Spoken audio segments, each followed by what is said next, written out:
জয় যিশু। আজ 11ই সেপ্টেম্বর। প্রতিদিনের চিন্তা ও প্রার্থনা। দিনের প্রধান চিন্তা: যে যথার্থ শিষ্য সে নীরবে শাসনবাণী শোনে, সে কখনো উদ্ধত হয়ে আত্মসমর্থন করে না।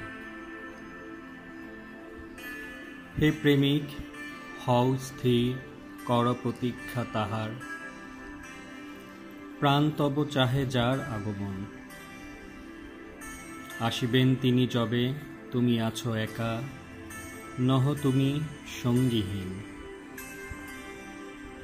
কেমনে করিবে তুমি তার সম্বর্ধন, না যদি রহগো তুমি একাকী নির্জন।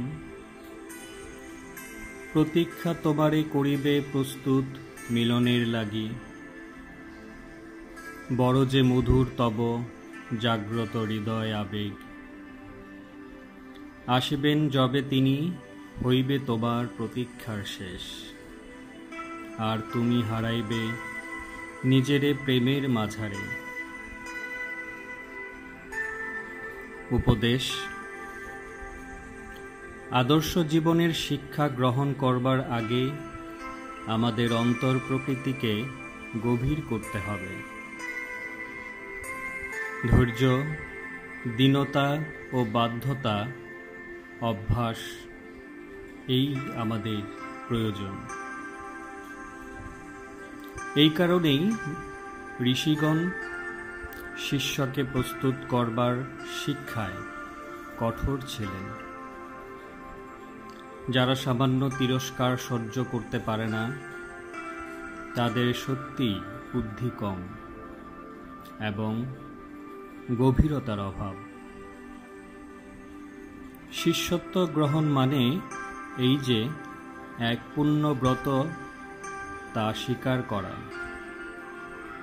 কেউ কেউ এর জন্য প্রস্তুত নয়, কাজেই প্রত্যেকে শিষ্য হতে পারে না। প্রার্থনা: যে সকল শক্তি ও আশীর্বাদ দাতা, সেই সর্বব্যাপী মহাসত্তার প্রতি আমি আমার হৃদয়কে তুলে ধরছি। তিনি যেন আমাকে অহংকার, বিদ্রোহ এবং সকল অযোগ্য চিন্তা ও ভাব হতে মুক্ত করেন। তিনি যে এই জীবনের উৎস এবং আমার সকল আনন্দ ও বেদনা যে আমি তার কাছেই পাই। আমি যেন এটা হৃদয়ঙ্গম করতে পারি। তিনি আমাকে যা দেন তা যেন আমি দীনহীন হয়ে গ্রহণ করতে পারি, তা বেদনাই বা আনন্দই হোক, এবং আমি যেন তার প্রতি অবিচলিত বিশ্বাস রাখতে পারি।